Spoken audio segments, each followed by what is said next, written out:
Here's the best stretch to do if you have vestibular migraines or Meniere's disease. So let's go down on the ground and let me show you the stretch. But before I show you the stretch, there's a couple things I need you to realize. Number one is we're not stretching the muscles. I want you to throw away that idea. Muscles aren't rubber, they're not stretchy. What we're doing is we're relaxing the muscles, or more importantly, we're relaxing the nervous system. People with vestibular migraines or Meniere's disease tend to have a heightened stress response, a heightened sympathetic nervous system that will aggravate dizziness. It causes them to have shoulder tension or clenching jaw tension. So we're not stretching the muscles. What we're doing is we're relaxing the nervous system. We can do that in two ways. One, and most importantly, is we really need to focus on breathing.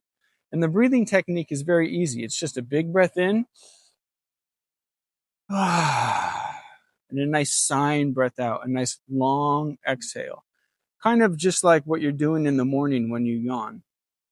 The second thing is, rather than stretching the muscles, rather than pushing the muscles farther than they feel comfortable, what we can do is we put them into a state of tension and then we contract them. It would look like this. You breathe in, contract. Nice long exhale.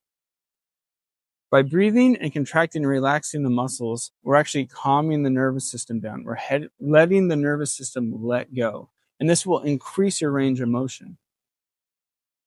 The second thing, stretching the neck muscles in this kind of upper ear and cervical area is very difficult. They're very small and it's kind of weird and it's hard to feel the stretch. The way that we can release them is by thinking about farther down the channel. Think about it this way. If your neck is tight and you stretch your lower back and that releases, it will also release tension in your neck. Similar with the ear. When we stretch the ear, what we want to do is we want to feel the tension either go into the shoulder or travel down the spine into the lower back.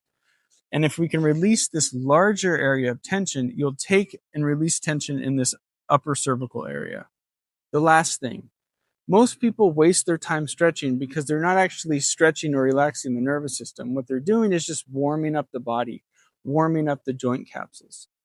So the way that we kind of bypass that is we want to start our stretch nice and warm. You can do that by adding a heat compress, or what most people do is they just shower before they stretch and they wear warm clothes. So before you stretch, make sure you're nice and warm. Okay, so let's go down on the ground and let me show you this stretch.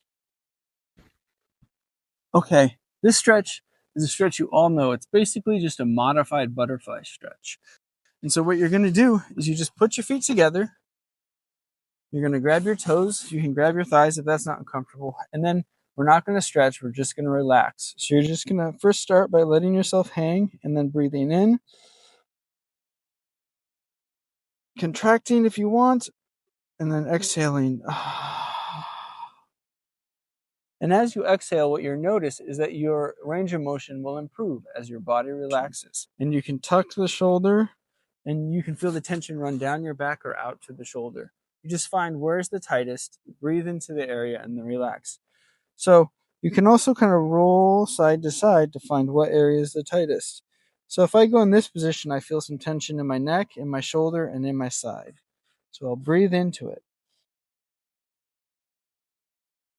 And then exhale. I'm helping those areas release. I'm feeling a release in my neck, I'm feeling a release in my shoulder, and I'm feeling a release in my QLs. Perfect. So if you do this every other day for 3 weeks, you're going to have so much decreased neck tension and jaw tension. You're going to be more relaxed. You'll see a decrease in dizziness and in your vestibular migraine symptoms.